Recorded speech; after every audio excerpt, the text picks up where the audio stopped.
All right, in part one, we took you through the main house, 3 beds, 2 baths, about 1,100 square feet of just great condition but outdated house.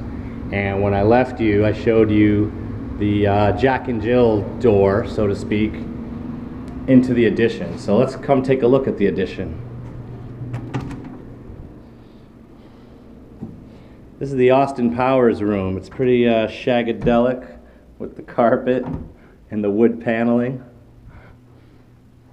But I'll tell you, this is a great space. So it's really dark in here, but it's a good sized room. And you come over here and there's another room with a door to the outside. Now that's the window back to the master. So there's lots of options for this property. Simplest option, take that window out and make it a doorway, more or less like what they did with the bathroom.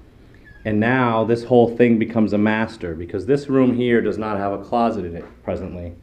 But if I make this a doorway and make this all one room, you have a big closet there. You could put sort of an office in there, or like a sitting area, maybe a makeup vanity, since the bathroom is on the small side. And you have all sorts of extra storage space. And then over here in your master, you only have to worry about having your bed and, you know, maybe one dresser, because you can easily put another dresser in that room there. So now we end up with a humongous master bedroom. Then we can close this door off. We don't need this door if we make that window a doorway. So now we close that off. This room already has a closet, and it's got the bathroom right there. So now we've got a 4th bedroom.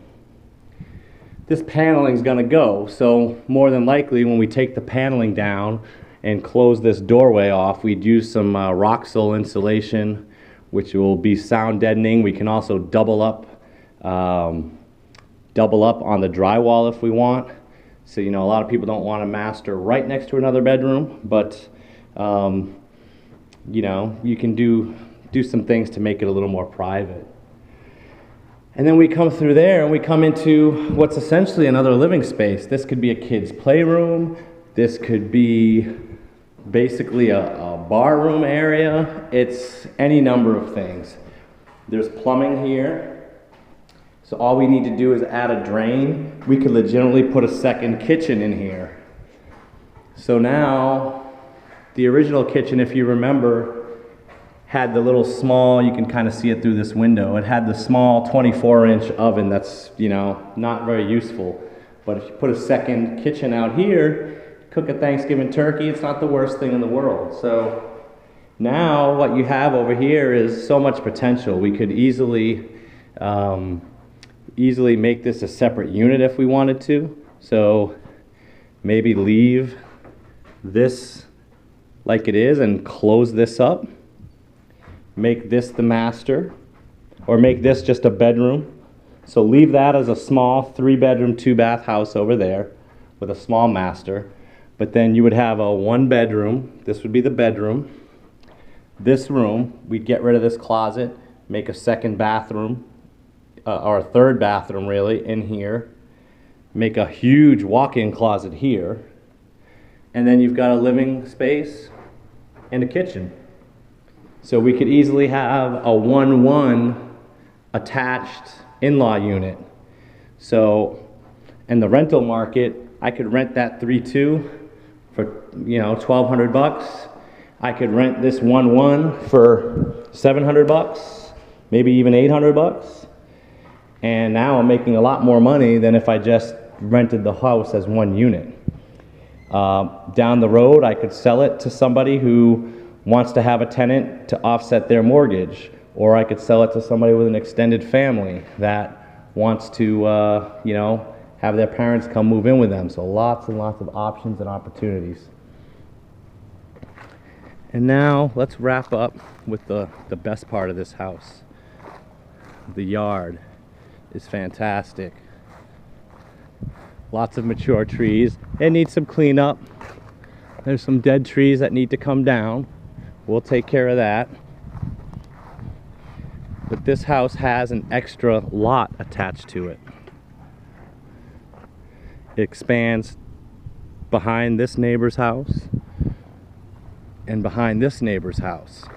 So now we've got opportunity to subdivide and sell additional land to the neighbors.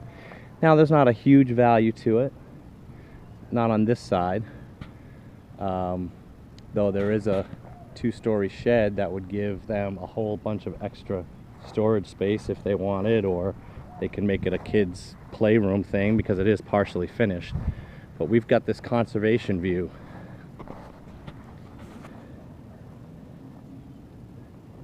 So we could sell basically all of this conservation view. I would not do that, but we could sell off half of it and give the neighbor next door some access to the water themselves. Kind of foolish to me, but they put up 6-foot fencing so they can't even see the view. But great opportunity. The conservation lot in itself adds about $15,000 of value.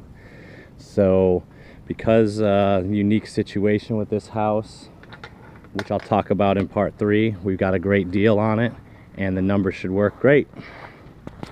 Stay tuned for part 3.